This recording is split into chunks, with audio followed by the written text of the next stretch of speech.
Good afternoon. It's Tuesday, 12:15 p.m. and time for our weekly Lunch and Learn study session. Another week has passed and we're back here. Lunch and Learn has been happening on Facebook Live for the past 2 months plus. Hi everybody joining. We're getting ready to begin our weekly Lunch and Learn session. Today it's Lunch and Learn number 90. Every Lunch and Learn is independent from the previous one, but today is the 90th time we're getting together to study Torah in this format, at this time of the week, and this time of the day. Hi Jody and Roy. Hi Jack. Hi Gail. Hi Amy. Nice to see everybody. I'm going to take a moment to share this link, and you can do the same so others can join in. The more people that can come and study Torah together, the more the merrier. Just going to take a moment to share this. And we will begin shortly. There should be a link. If you did not receive the source sheet in your email, you can download it here and follow along. We'll get started momentarily. Okay. So Lunch and Learn started just about 2 years ago, and over the 89 so far Lunch and Learns we did together. Usually on Tuesday, we're gathering together around 12 for a homemade lunch made by my wife Chani usually.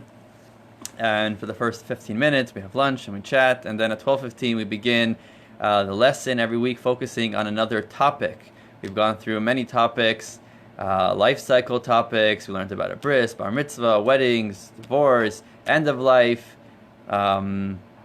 We went through looking at different stories of the parshas, the weekly portions. We went through the Torah's perspective on animals, the Torah's perspective on names, on the evil eye, different mitzvahs, tefillin, Shabbos, prayers, all different topics, and try to see everything from a Jewish perspective. Today's topic is the topic of neighbors. We're going to look at some traditional Torah sources and teachings, how it pertains to what the Torah says about neighbors, especially in recent times during this Corona crisis. We've been spending more time at home and perhaps observing our neighbors or being observed by our neighbors more hours of the day, and perhaps getting to know them. And today's topic, we will look at what the Torah says, what Torah law says about neighbors, as well, of course, some lessons, some halacha, some Jewish law, as well as some inspiring lessons to inspire us and how we could improve. We're always looking to learn Torah and improve our character, improve the way we live. There's always room for improvement. As long as we're living, we're never perfect. Hi Rachalea, hi Vicky, hi Gary, hi Michael and Maureen, hi Igor. Nice to see you. Hi Stan. And I think we're just about ready. You should have your source sheet printed out, or you can follow along and just listen to me reading them. This has been pretty fascinating preparing this class, preparing this lesson. We all have neighbors. It's something practical and relevant to all of us. We don't live on an island all by ourselves. And here we go. We're going to divide our lesson into 4 sections, getting a little bit more practical and specific as we go along. Hi Howie, I'm going to make a bracha here. I don't have a lunch, but I have a drink. Baruch atah Adonai Eloheinu melech haolam she'akol niyah bidvaro. Okay. So, there is a saying, the first, this is also connected to our parshas. We'll see throughout the lesson how the concept, topic of neighbors is connected to our weekly portion. This week we are studying the first portion in the book of Bamidbar, the book of Numbers, which is the 4th book of the 5 books of Moses. Parshas Bamidbar, and we'll see how in the Parsha, what's discussed in the Parsha is relevant to the topic of neighbors. The first section we'll talk about, it will address the question of who should be our neighbors? Where shall one choose to live? As the expression goes, you shall love your neighbor as yourself, but you should choose your neighborhood. And that's really the first section we'll open up with. We'll take a look at source number 1, which is a quote from our Parsha. Our Parsha is discussing the encampment of the Jewish people in the desert. The Jewish people left Egypt and they're in the desert. They end up being in the desert for 40 years until entering the land of Israel and settling it. While in the desert, they built a Mishkan. Mishkan means a place of resting for God, a tabernacle, a temporary home, a portable home that they took with them while they were in the desert, from place to place, all their different stops in the desert.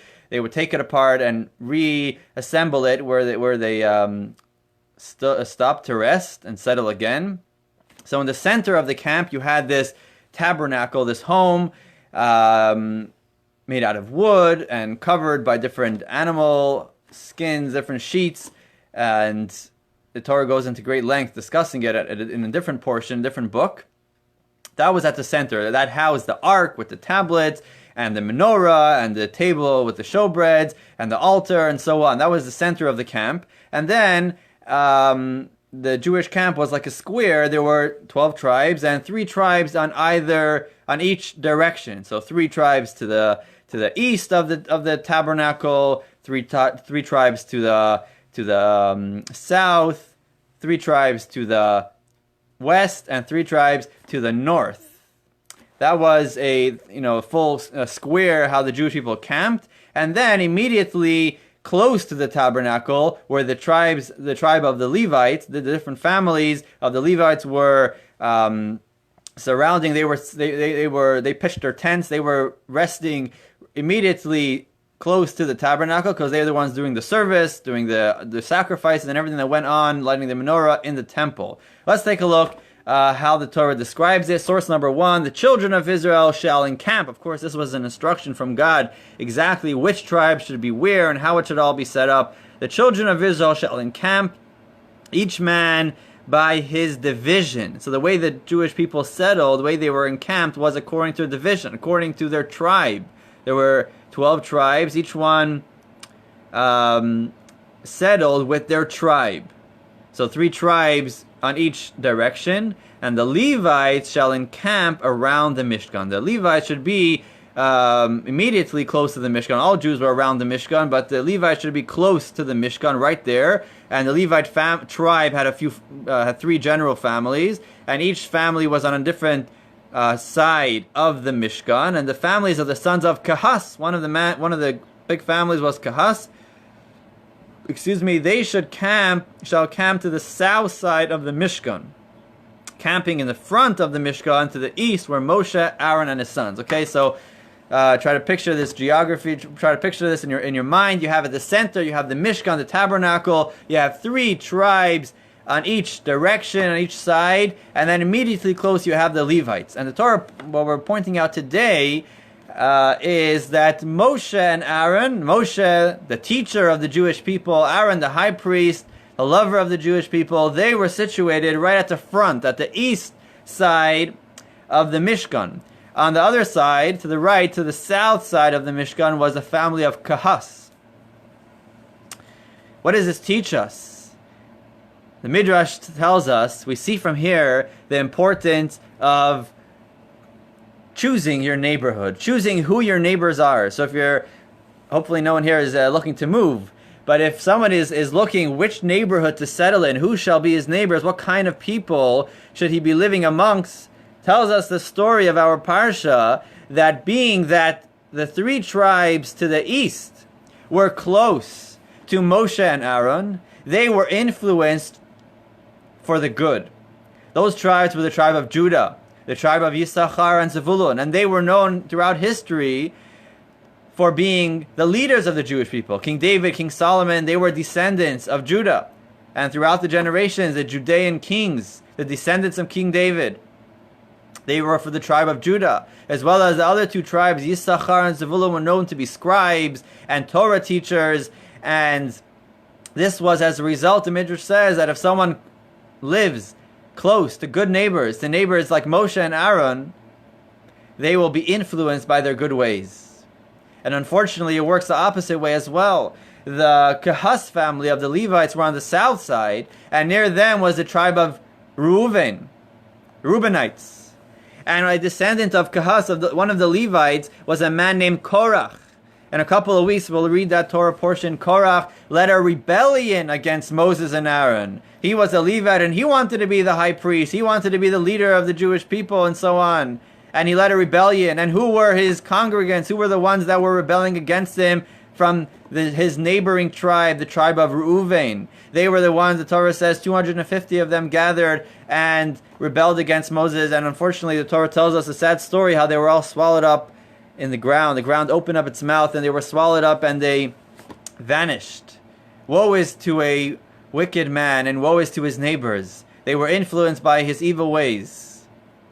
This, the Torah teaches us in our parsha, is the importance of choosing our neighbors, to live amongst people who will influence us in a positive way. As Maimonides, the Rambam, Maimonides tells us, being also a philosopher, Maimonides in Source 2 tells us it is natural for a man's character and actions to be influenced by his friends and associates, and for him to follow the local norms of behavior. That's just the nature that God made us with. It is natural. A person is like a sponge. A person gets absorbs from the places that he lives in, the people he associates with or she associates with, and that's just the nature that God made us, and it could be used in a good way. And therefore, we should choose where we are receiving influence, where we are receiving impressions from, and hang around and look at and listen to good things, and be around a proper and positive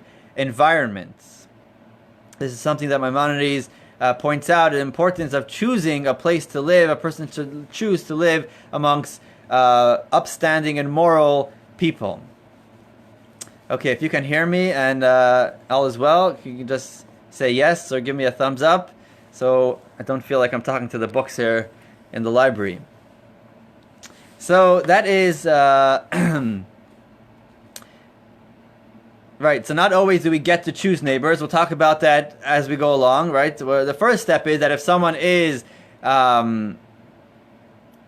generally, not necessarily neighbors, your next door neighbor, but generally choosing a neighborhood, and I'm happy that everyone chose to here to live in Seagate.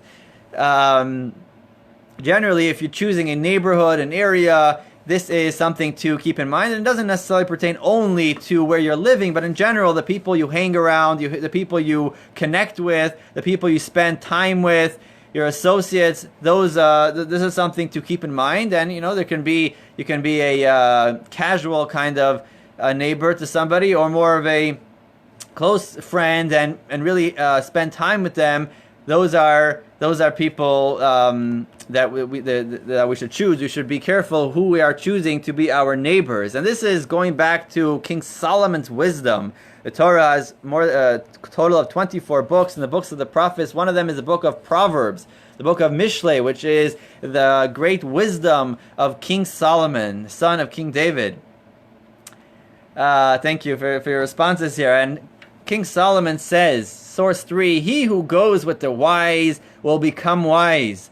An easy way out. You don't got to study. Just hang around the wise people and you will become wise. And the Midrash of Rabbi Eliezer explains this. One who enters a perfumer's shop, although he neither takes anything or nor gives anything, he doesn't sell and bring a product or buy a product, nevertheless he absorbs a good scent and goes away therewith. Likewise, anyone who walks with the righteous acquires some of their good ways and deeds. Person automatically, naturally gets influenced by his surroundings. And someone who hangs around and listens to wise people and righteous people, that will have an impact. The news that we choose to listen to affects our way of thinking, our perspective. And when we listen to positive things, that will help us be positive and listen to good things. This can influence our neighbors, and as well, when we choose to live around people, we see how they're behaving. This can influence them. And in contrast, source number 4, King Solomon continues, he who befriends the fools will be broken. A man who enters a tannery, says the Midrash. A tannery is not a place that has a very good aroma. A tannery is where they soak the skins of animals with all kinds of chemicals. Although he neither takes nor gives anything, a person just walks in there, nevertheless he has absorbed a foul odor. Likewise, he who walks with the wicked acquires some of their evil ways and deeds. And that is why every morning, in our prayers, in our morning prayers, we have a series of blessings. And one of the prayers that we ask for, amongst other things, is source number 5, Yehi Ratzon. May it be your will, Hashem, that you should protect me today and every day from a bad neighbor. Sometimes, as we said, we can't always choose our neighbors, but we hope and pray, and we need the extra assistance from God to protect us from them physically, emotionally, in our minds, that we shall not be influenced in a negative way. So this is the first idea here, that referring to neighbors, we have to love our neighbors, but we can also choose our neighborhood, who we are living around, who we are spending time with, and who we are being influenced by. Which shows are we watching? Whose talks are we listening to? This is something important. One should not say, oh, I can listen and not be affected. This is not true, or it's much harder. It's hard to, it's a natural thing that God made us in a way. Maimonides tells us that we do get influenced to a certain degree. Even Jewish people living in different countries have been influenced in different ways. Even like the Jewish songs coming from different countries. The Jews from North Africa living amongst Muslims, their certain customs or culture of life and songs were influenced by the culture of the time, of place where they lived. So that's just a natural kind of thing, and as well as dress. So we definitely get influenced and affected by what's happening around us. Moving on to our second section here, social greetings. Okay, now that we have our neighbors, whether we chose them or we didn't choose them, they chose us maybe, and we're here, they're our neighbors. How to go about communicating and being a good neighbor. And that's important. It's important to be a good neighbor, as the Mishnah tells us. One of the tractates of Mishnah, there are 60 tractates of Mishnah, which is the written, how the oral law, the teachings of the oral law were transcribed. And one tractate of the 60 is dedicated to not so much law, but ethics, character traits, and how we should behave. And source number 6 is a teaching of Rabbi Yochanan. Rabbi Yochanan, the son of Zakkai, was a great teacher and leader of the Jewish people during the end of the Second Temple era. And Rabbi Yochanan ben Zakkai tells his students, source number 6, go and see which is the best trait for a person to acquire. He had many students, and the Mishnah refers here to 5 of his greatest students and says, go out and tell me, go and think, what is the most important, the best trait for a person to work on himself to acquire? Said Rabbi Yossi, one of the 5 says, a good neighbor.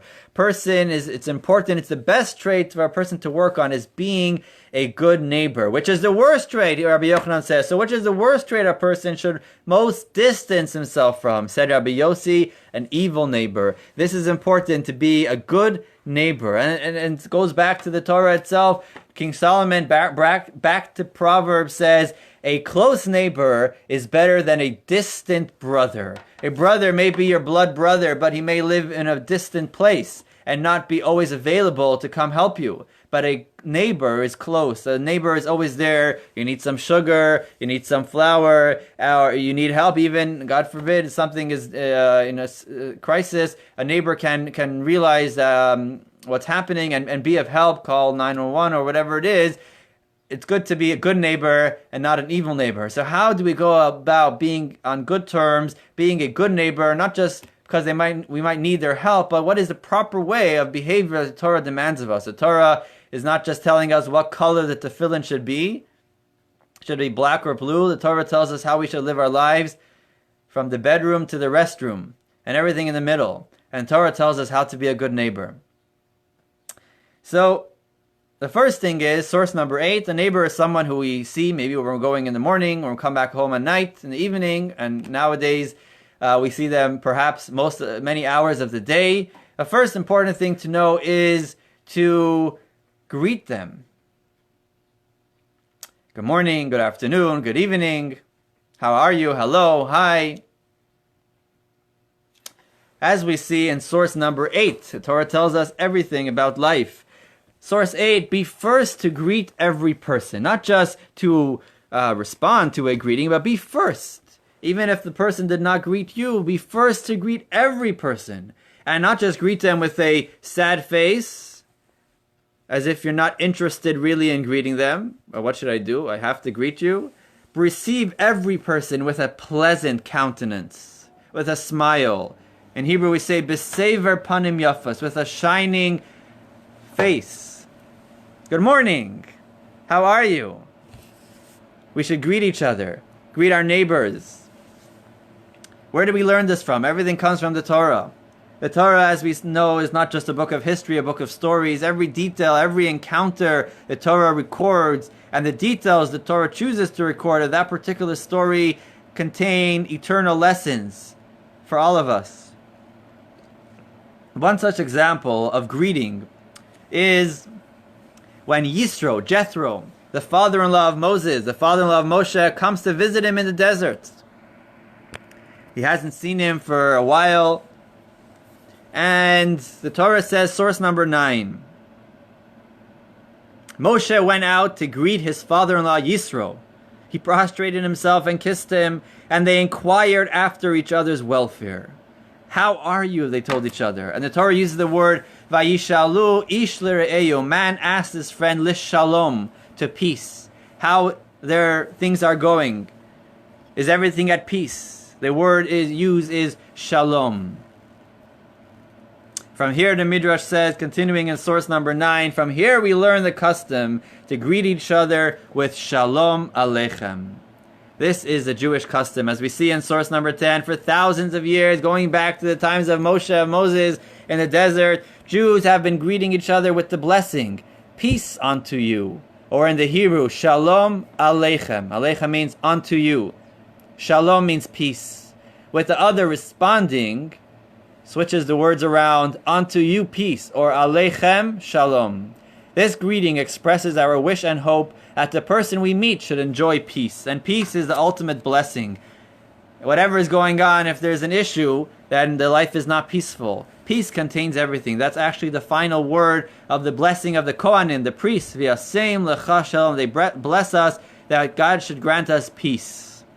When we meet somebody, we greet them with shalom. In Hebrew, even in modern Hebrew, there is no word like hello, hi. It's shalom, or even bye. Shalom. Shalom is peace. This is the blessing that Moses and Yisro told each other when they met. And the Torah makes a point of recording these words, telling us. It could have just said, and Yisro came to the desert, and go on to tell us the advice that Yisro gave Moses, which was important.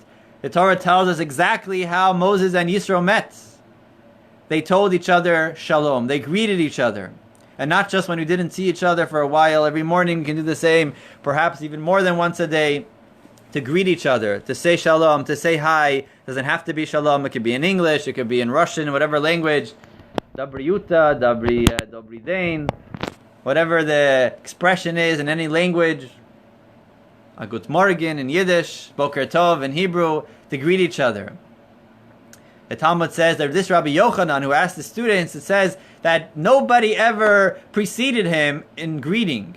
Wherever he went to this marketplace, he was the first to greet everybody. And he was the great rabbi, he was the leader of the Jewish people. You would think that everybody should first greet him, and yet he greeted everybody. And the Talmud points out even non-Jewish people in the marketplace, the workers, he greeted everybody. He made a point of greeting everybody. In his entire life, the Talmud testifies, nobody ever preceded him. This is something that we can work on, making sure everybody we encounter in the streets, specifically our neighbors, to greet them with a smile. The Rebbe was a great role model for this. Walking from his home on President Street to 770 Eastern Parkway, the Rebbe would either bow with his head or say hello with his hand, or at least touch his hat to acknowledge each person that he encountered and greet them.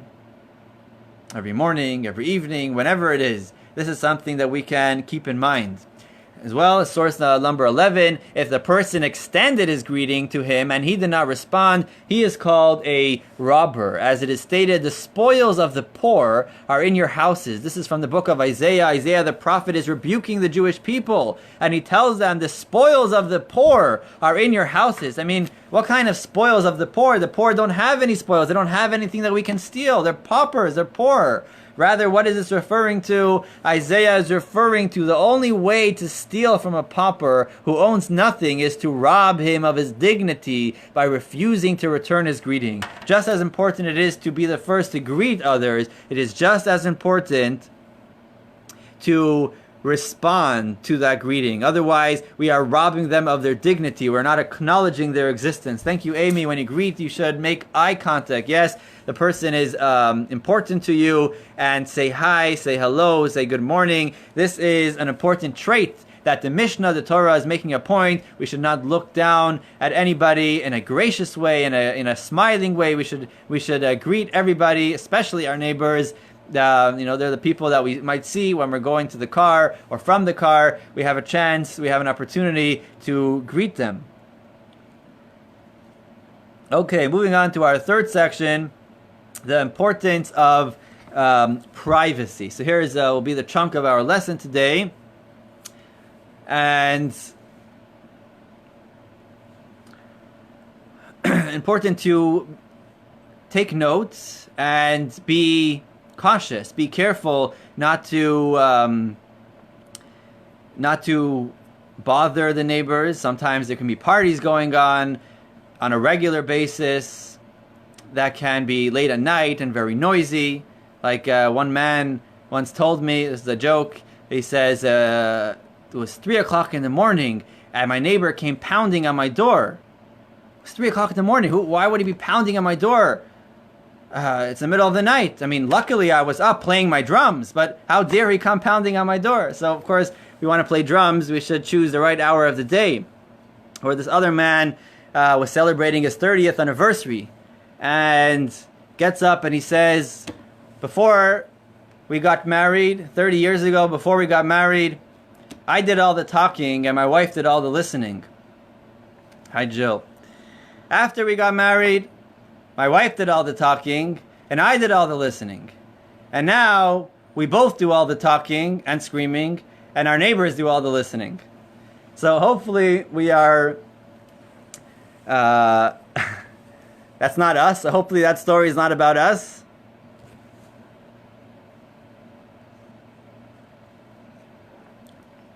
And we are...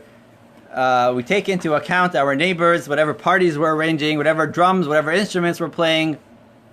But we're going to focus here on the privacy issue. Because being a neighbor, especially here, in New York, in the city, we are very close to our neighbors. Or if we're living in an apartment building, we're close to our neighbors.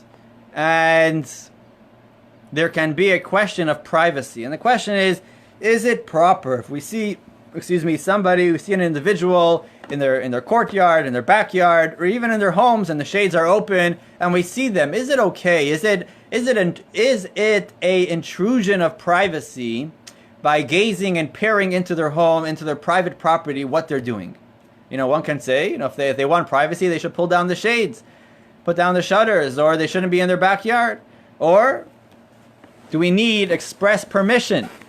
They're in their private property. If they would be in public property, that's one thing. Do we have permission to gaze into a private person's property, even if the shades are not down? And hopefully we'll have a better understanding, and I think we'll see how the Torah law is very different than secular law in this regard. So here we go. We'll dive into some teachings of the Talmud. This is a tractate of Talmud. There are generally 8 tractates of Talmud of the There are 60 tractates of Mishnah, we said. 37 of them have a Talmud explanation on the Mishnah. And out of those 37, there are 8 tractates that are studied heavily in yeshiva. Those are the most juicy and the most important. One of them is Bava, and 8 years in yeshiva. That's basically your high school and college years. And we get through those a big part of the day. One of those are Bava Batra. Bava Batra is the longest tractate, which deals with the laws of neighbors and laws of property. And in the first chapter there, they have some laws that we're going to study today. Now, we'll see as we go along that not all of these laws exactly are practical and applicable today, but we're looking here for the concepts that we're looking at that will be relevant to us being neighbors right here in Seagate. So let's jump in. Source number 12. Again, let's listen with an open mind, maybe a little bit different than Western mindset. But this is the Torah's mindset, the Torah's perspective. And as we go, we'll see the importance of it from a mystical and spiritual perspective. Source number 12. One may not. So let's just give it it's talking about 2 neighbors living right next to each other. And they have a courtyard, a joint courtyard. They have a backyard, let's say, or a front yard, which is fenced in, sort of a semi-private courtyard. It's not a public area. It's semi-private, but it's jointly owned by 2 neighbors. And the question is that now one of the homes wants to make a window facing this jointly owned courtyard. Okay, so the way it was built, let's say the way their houses were built was the back of the house facing the courtyard. There was no windows, just a wall, and you have to go in. The doors were from the side. And now one of them wants to construct a window. Says the Mishnah, one may not construct windows that will face a jointly owned courtyard. Okay, that's the law. He is not allowed. Having the ability, why is that? You're not allowed to construct. I mean, he wants the windows. It could be he wants the windows for sunlight. The back of his house is getting dark and he wants more sunlight. He wants some fresh air. Nonetheless, the Mishnah says, one may not construct windows that will face a jointly owned courtyard because having the ability to gaze is forbidden because it might tempt one to gaze. Now, he says, I'm not going to stand there and see what's going on in the courtyard when my friend is there. But just having the ability to gaze, says the Torah law, that will tempt one to gaze into the courtyard, and he might be gazing, might look at what the other person is doing. Furthermore, when there is an ability to gaze, a neighbor is always uncertain whether the other is peeking or not, forcing him to refrain from acting freely. Okay, so if there is a window facing this courtyard, even when he is not gazing, he is tempted to gaze because he has a window there. So the Torah says, don't put up a window there, even if you're not going to gaze, because it might lead you to gaze. And even when you're not gazing, even when you're not standing there and gazing, but the person in the courtyard doesn't know if you're gazing or not, or he doesn't know any moment you might come and gaze, and therefore he is limited, he is restricted with the kind of private activities he can do in the courtyard, because there is a window, there's a possibility for the other neighbor, his partner, will come and gaze, and therefore he has to be careful. Well, you might say, well, it's jointly owned, right? So, to tough luck. Says source 13 continues, though the builder, the one that wants to make this window, can walk into the courtyard at any time to observe his partner doing his activities, the partner still has a degree of privacy when the builder stays in his home. The partner has the right to maintain this privacy and can withhold the builder from opening a window to the shared courtyard. So he has the right, meaning if they both agree, that's okay. But if he has the right, one of the neighbors has the right to withhold the other from constructing a window,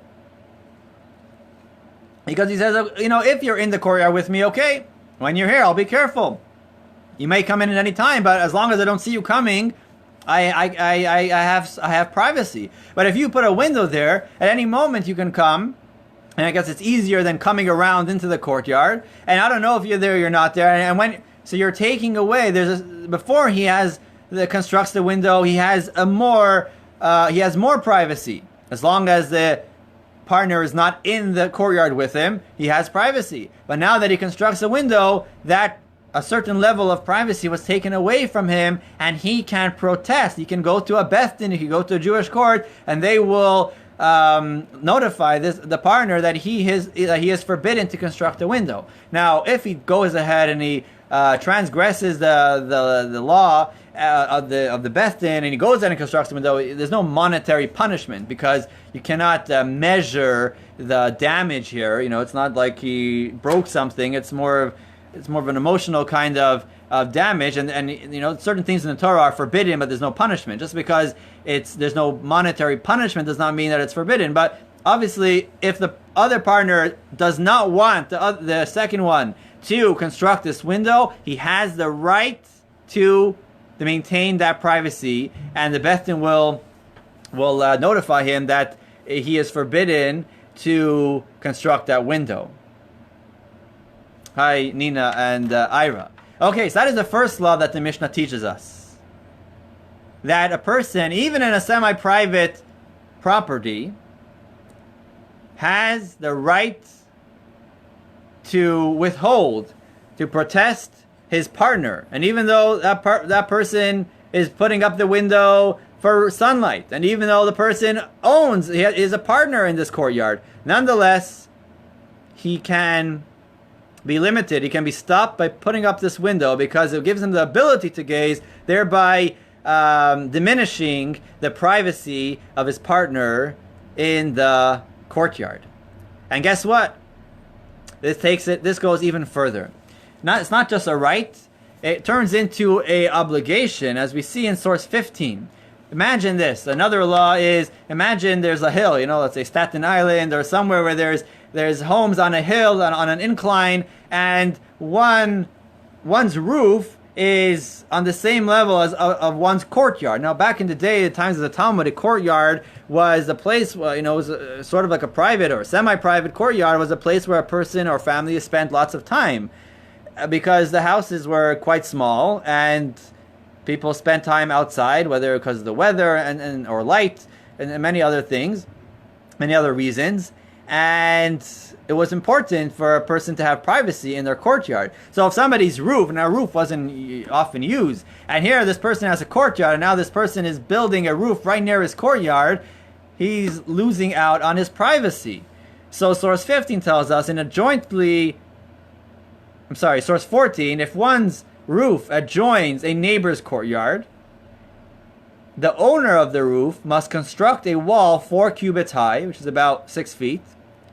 It is not the potentially aggrieved party who would benefit from the wall who has to pay for it, but the one who threatens to perform the intrusion. You're building your roof.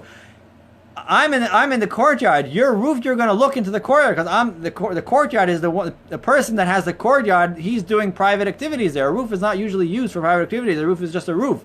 But you're on the roof. You might go up to your roof and intrude on my privacy. So who has to put up the wall? Who has to put up the wall? The one that is threatening to intrude on the privacy of the one owning the courtyard. He has to put up a wall 6 feet high, 4 cubits, and to divide and to eliminate that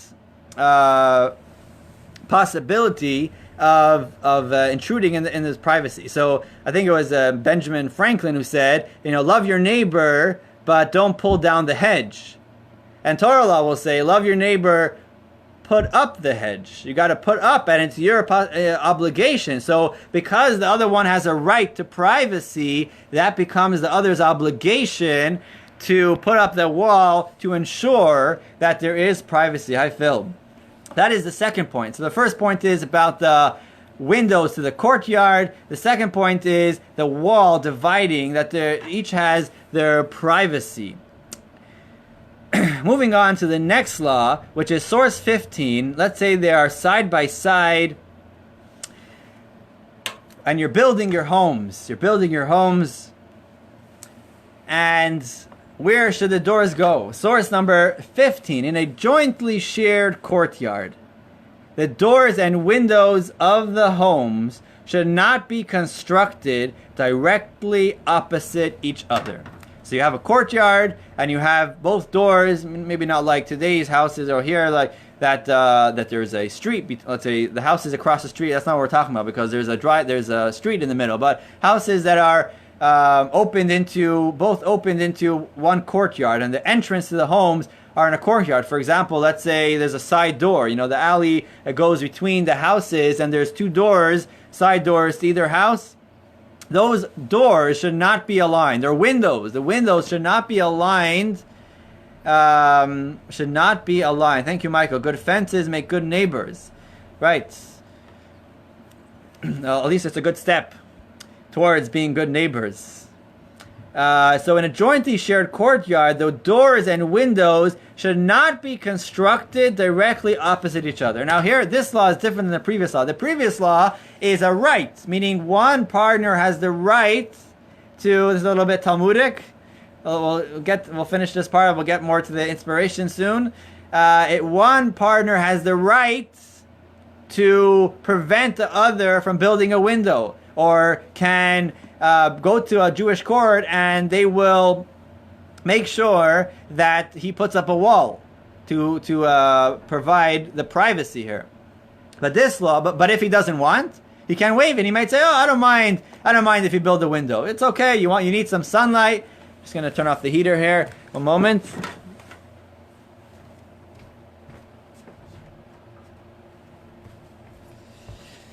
Sorry, so he can waive that right. He can say, "It's okay. I don't mind if you put up this window into the courtyard. You need some sunlight. It's also your courtyard. It's okay."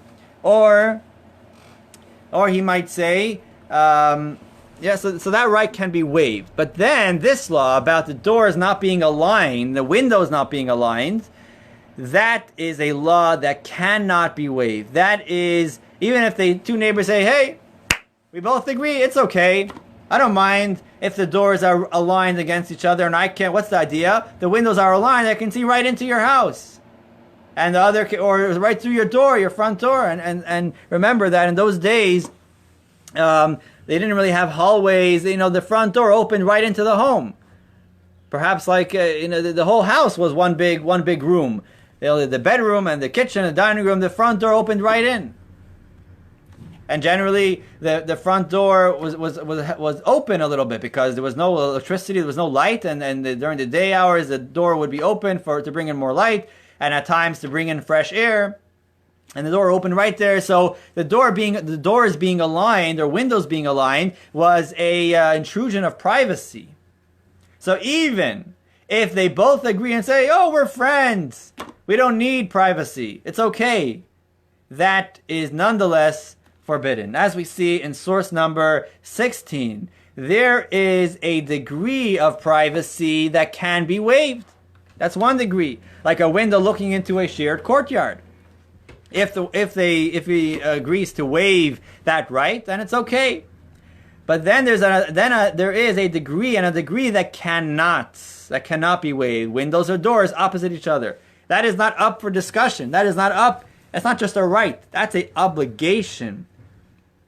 Excuse me. That's even if both parties agree, nonetheless, that's the law. That's the Torah law. In the Jewish view, privacy is more than a powerful right. It is a societal obligation to. A healthy and functioning society needs a minimum threshold of privacy that should never be overridden.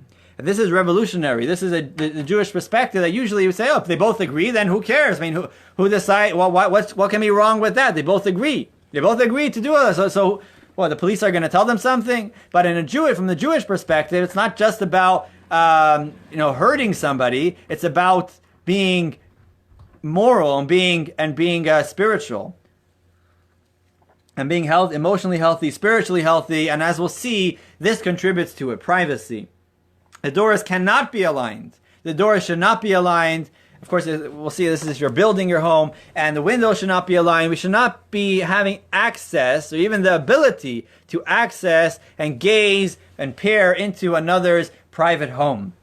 And one might say, "Oh, well, I'm not going to look." Tells us Source number 17, for people to live a life of sanctity, their homes need to be havens of privacy. Having a window directly opposite a neighbor's window is a built-in architectural statement of openness and a lack of appreciation for the private nature of the home. Jewish law mandates unaligned windows and doors so that we have a built-in minimum degree of privacy for this vital space. And this cannot be waived. And we'll see soon how it is nowadays, but this is the Talmudic law. This cannot be waived. There must be a degree of privacy. A home is a private place, a place for intimate relationships, a place to be ourselves. A home needs to have privacy.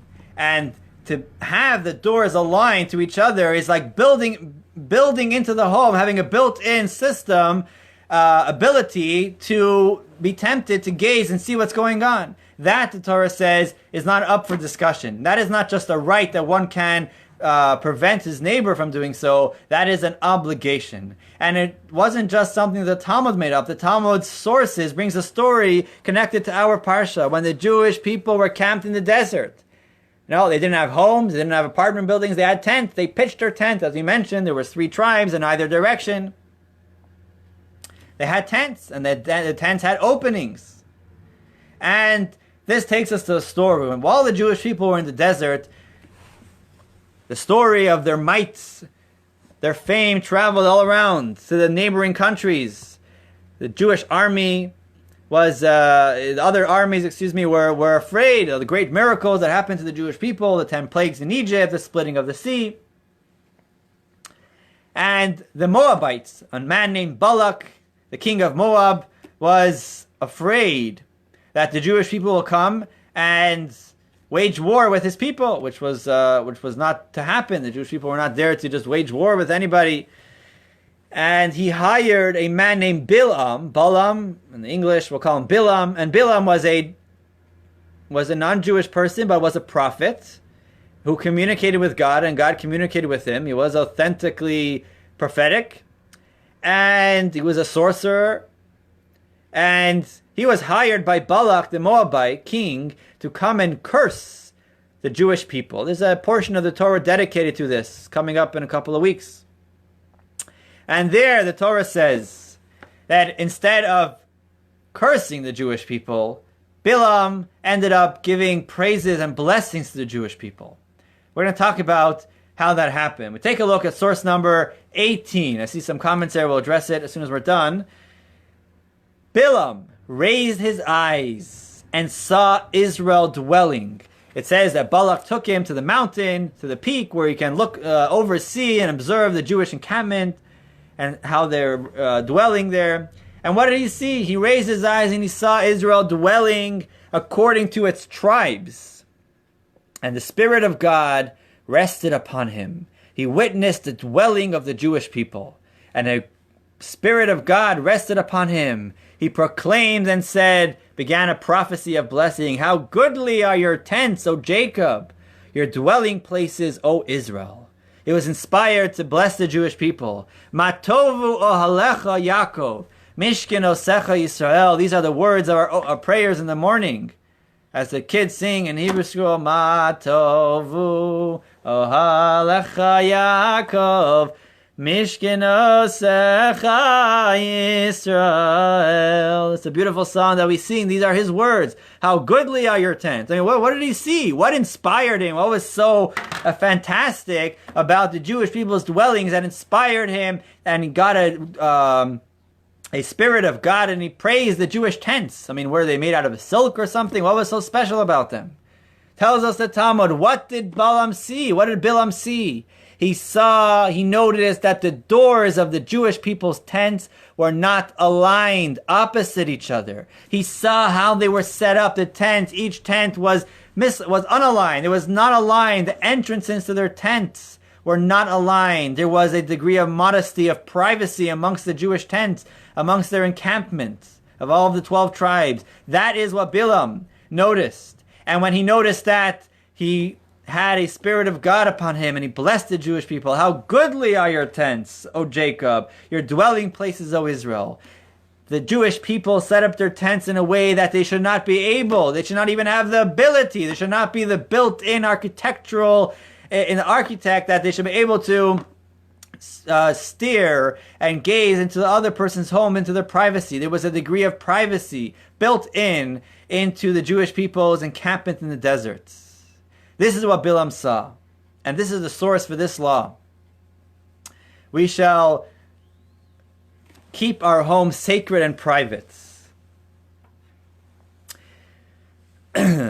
Source 19. Of course, till now we were talking about the setup of the home. One has the right to prevent, to stop another from building a window, intruding in us, taking away a level of privacy from his courtyard. One must put up a wall from the roof, because if he's peering into, he can have the ability to look at the window or look into the courtyard. He should not have aligned doors or windows, because that makes the ability to be able to gaze. Now, of course, to actually go and gaze is forbidden, even if they're not aligned. To go in and stare, that is forbidden. Source 19, it is forbidden. Now we understand this from the Talmud. So this is brought in the Code of Jewish Law. We mentioned previous week, so the Shulchan Aruch, Code of Jewish Law, it is forbidden for an individual to look into the courtyard, into a courtyard, to gaze upon another's activities. Certainly, peering into another's home without consent is forbidden. Even if the one being monitored sees the peeper and does not protest, it is still forbidden. So till now we were talking about building, how the house should be set up, if there can be an ability to look or not. So we said the window into a joint courtyard, he can waive that, he has the right to stop it, but he can waive that right. The doors cannot be waived. It must be that way. But even if he does give permission for one to build a window, that doesn't mean that person has a permission to stand by the window and gaze at his friend in the yard. If he needs to use the yard, you're allowed to go into the yard and use the yard because he's a joint partner. But if someone's on the roof, even if he builds a 6 feet wall, you cannot climb up over the wall and peer into the courtyard. Of course, or for sure into one's house. That is forbidden. And even if you say, well, if he doesn't want me to look, you should pull down the shades. He shouldn't be doing private things in the yard. Listen, Torah law says, no. Even if there is an ability to stare, now it doesn't mean we have to close our eyes when we're going in the street, but to stand there and gaze and stare, to peer into one's home and to see what they're doing, even if they don't seem to be doing something private, Torah says is forbidden. You must have express permission, even if the person notices that you're looking. And he doesn't protest. Maybe he's embarrassed, maybe he does. Nonetheless, unless there is express permission that you can continue to stare, then it is permitted. Otherwise, one should not do so. Sometimes in apartment buildings, someone might open the shade and you might be able to look in. You know, one might say, you might even use binoculars to look into other people's homes. That is immodest. That is not just immodest, that is forbidden, according to Torah law, which is very different than here, at least U.S. law, because you can't sue somebody from sitting in their own home, even using binoculars, looking into your home, because there's no one could ever be no one will ever win such a case. There is no such case, because if you're in your own home, if you're not trespassing and you're not videotaping and you're not there's no expectation, a reasonable expectation for privacy. If somebody's in a public bathroom, so then, yes, you cannot peer in because there's an expectation for privacy. But if somebody's in their own home and the shades are open, and technically you can see, or in their semi-private backyard, then, they cannot sue you, or they won't at least win the case. But in Torah law, it is nonetheless, maybe there can't be monetary punishment, but nonetheless, it is forbidden to stare into another person's property, whether it's their courtyard or home, in addition to having it built in that the doors shouldn't be aligned and the windows shouldn't be aligned. Even if they are not aligned, one is still forbidden, of course forbidden, to steer and look into their private property unless express permission is given. This is Torah law. Some things are forbidden, but not punishable, because you cannot measure the damage. Okay, now let's get into the importance of privacy, the reason why privacy is so important. So, before we get to, let me just clarify. So, like you said before, not all of these things are practical today because we don't always build our homes. We purchase homes that are already built, and sometimes there are windows, facing the courtyard, and we don't have to go get permission from the neighbor if we have a joint courtyard, and sometimes the doors are aligned and the windows are aligned. These were in Talmudic times when things were different for a variety of reasons. Number one, because it's standard today to have a back window facing the courtyard. So it's understood that a person, by purchasing his home, automatically waives that right. And we said before that right can be waived, as well as it is common practice to have shades as well, more than I guess in older times. And nowadays people keep their front doors more closed. We have electricity, we have air conditioning and heating, as well as the front door doesn't usually open into a very private area. At our homes, it's usually a hallway or some sort of little vestibule where it's not so private. So there's that measure of privacy which was gained by having unaligned doors is already achieved by the way our homes are built. But the concepts of privacy that the Talmud is teaching us about are still relevant and practical today, and maybe more so with all kinds of, we have cameras and drones and all kinds of questions, practical questions come up to the rabbis. What is an intrusion of privacy? But I think we have a general view, what the Torah's view on privacy between neighbors, what kind of privacy is demanded, and not just a right, but an obligation to be upheld. Why is privacy so important? So there are many philosophers and will tell you privacy will enhance your relationships with your loved one, your intimate relationships. If there's nothing that you share, if you have glass windows and everything is visible to everybody, there's nothing, everyone can hear what's going on in your home, there's nothing private, then what is intimate about your relationship? If everybody is open to everything, a relationship thrives on the sharing of something private. So that's one aspect. Another aspect is people can see what you're doing in your private home. They can misjudge you. Person acts very freely at home. You don't want to be misjudged. It's private. Many advantages to the privacy. But we're going to talk here a spiritual idea, an advantage to privacy, which is rooted in the story of Bilam and the Jewish people encamped in the desert, as we see in our parsha. We have a couple more minutes, and then we'll have time for questions. Source number 20. Bilam actually noticed two things when he was inspired to bless the Jewish people. We mentioned before one. There's another thing he saw. Source 20. He saw each tribe dwelling by itself, not intermingling with other tribes. That's number one. And he saw that the openings of their tents did not face each other so that they should not peer into each other's tents. Whereupon he exclaimed, they are worthy of hosting the divine presence. Two things he saw. Number one, he saw the Jewish people come from 12 tribes. All sons of Yaakov, of Jacob. But they were all children of Abraham, Isaac, and Jacob, but they did not melt into one pot. All the Jewish people, it's one family, one nation. No, as we mentioned in previous lessons, there was a distinction. They each kept to their families. The Reubenites, the ones that descended of Reuven, Shimon, they had their own camp. Within the Jewish camp, there were 3 tribes, 3 camps on either direction of the tabernacle in the center. They each had their own prince, their own leader. Besides Moses and Aaron, who were the leader of all the Jewish people, they each had their own flag. They each had their own stone in the breastplate of the high priest.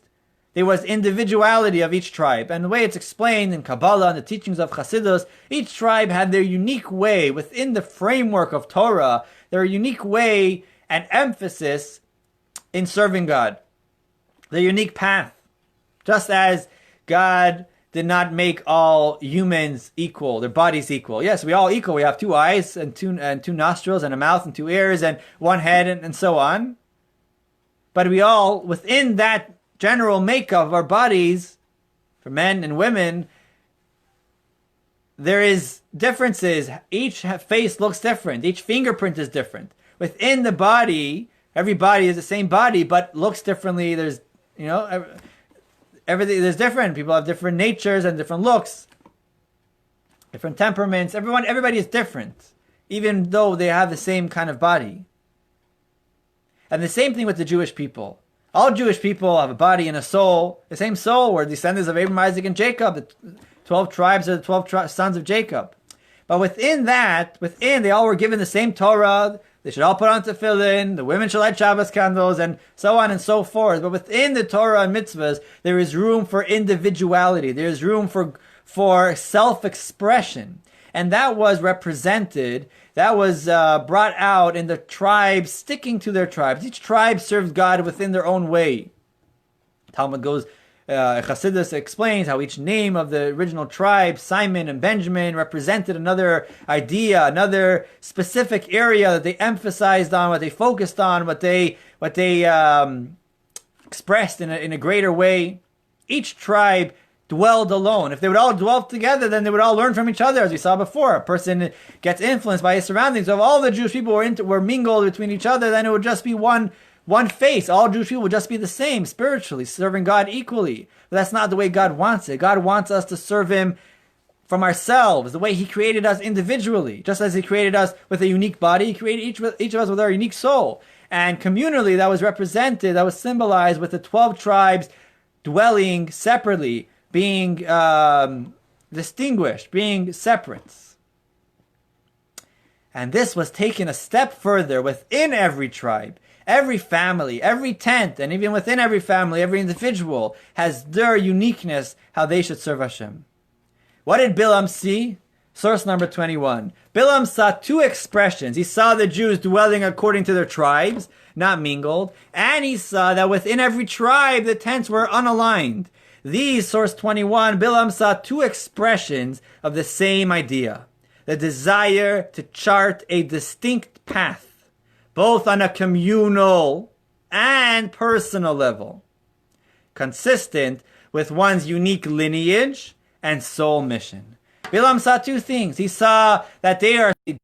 Oh, the connection is back. Well, Bilam, being a prophet, he recognized that in order for the Jewish people to be worthy of God's blessing, of the divine presence to rest upon the Jewish people, what did he notice? He noticed, number one, that on a communal level, their tribes were dwelling, as we said. He noticed that they were dwelling according to their tribes. They were not intermingling. They withheld their own lineage, their own specific method, a way of serving Hashem. It wasn't just one hat fits all. Religion can sometimes people think it's just everybody together. It's the same Torah, the same mitzvahs, yes, but within we also have the same bodies, and yet there's room for individuality, for creativity, for self-expression. The same thing with serving Hashem. What did Bilam notice? Two things. Number one, the Jews were striving to serve God with a distinct path on a communal level and also on a personal level.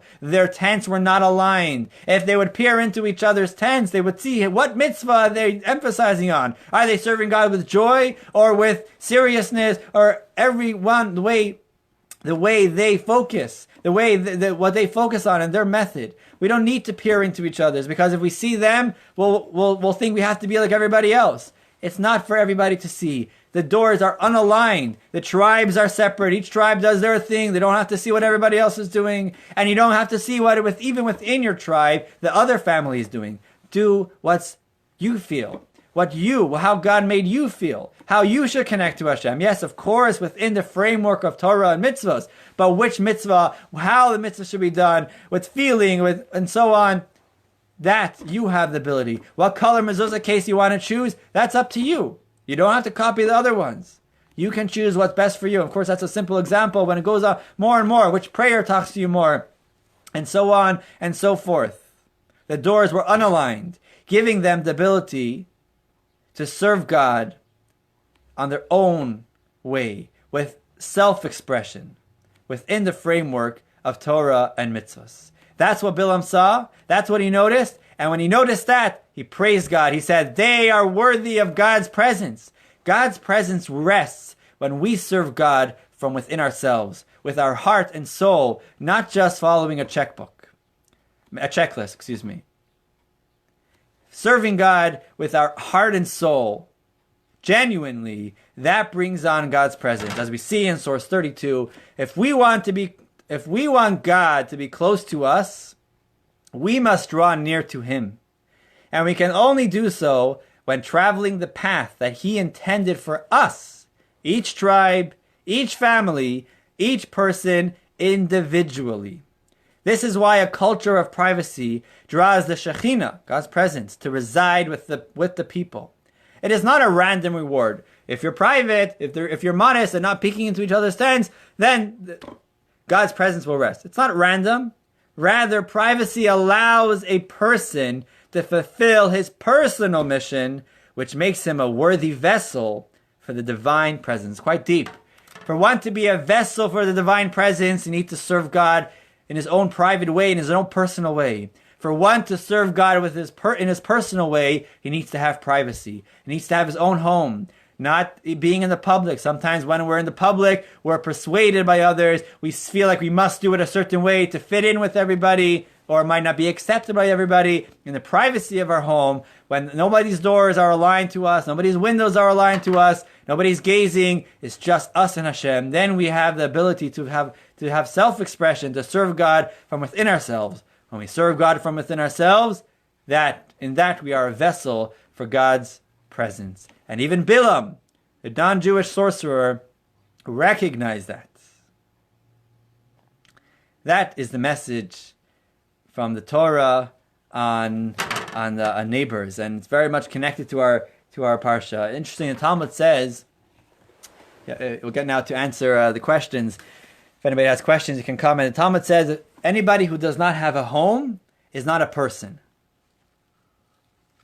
Why not? He's a person. Well, he's not a person. He is a person. What does the Talmud mean? You're not a person. If a person lacks a home, a private space that he can call home, he's not a person, because he cannot express himself properly. He is not really himself. At home, a person can kick off his shoes, relax. Nobody's watching. It's just me. I can be the way I am. A person who does not have a home is missing out on that. And a person who does not have privacy in his own home is also losing out. Yes, nowadays we can pull down the shade, but according to Torah law, you do not need to put down the shade. We can expect others that even when the shade is open, because I want light in my house, I can expect others to resist the temptation to gaze and peer into my private home. That's what the Torah expects of humanity. The Torah, God expects a lot of us. But He gives us the tools and the strength to live up to what He demands of us.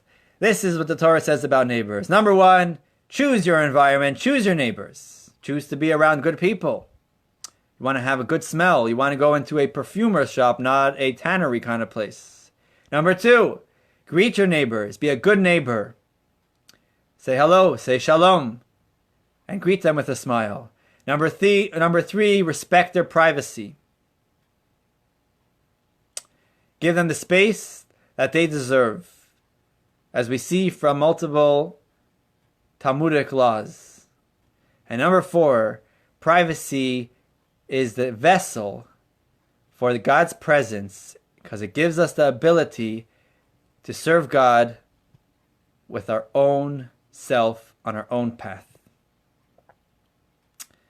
Okay, let's see some questions, comments that were here before. If anybody has more comments, you're welcome to post it now. We said this, good fences make good neighbors. That's right. Can avoid problems. This law still applies if it's the same family living across from each other.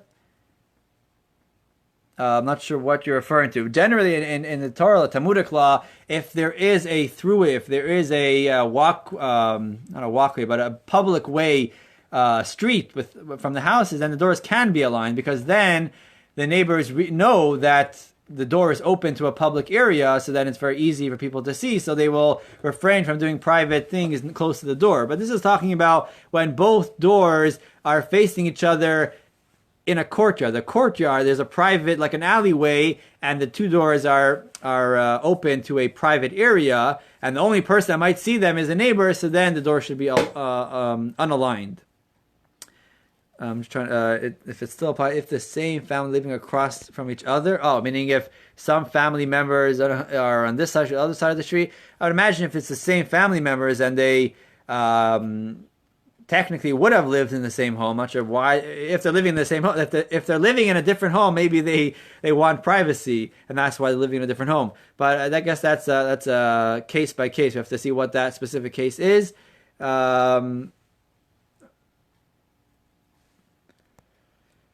Any other comments here? Okay, so I think that's it for today. Next week, Tuesday, is the Tuesday before the holiday of Shavuos. Shavuos is next Thursday night. It's a 48-hour holiday, Friday all day, and Shabbos until nightfall. From Thursday evening till Saturday evening, the holiday of Shavuos, where we commemorate the giving of the Torah, the Ten Commandments at Mount Sinai. The holiday when we have dairy foods, cheesecake and blitzes and ice cream. Not sure what's going to happen this year. Still waiting to see what's going to happen here. But definitely we will not have a large gathering and celebration for all to come and hear the Ten Commandments. But nonetheless, it is a holiday that we should observe and learn about. So we'll cover that next week, Tuesday at 12:15, God willing. L'chaim to all. Have a wonderful week. It was beautiful studying Torah together. It's always a pleasure to study Torah together.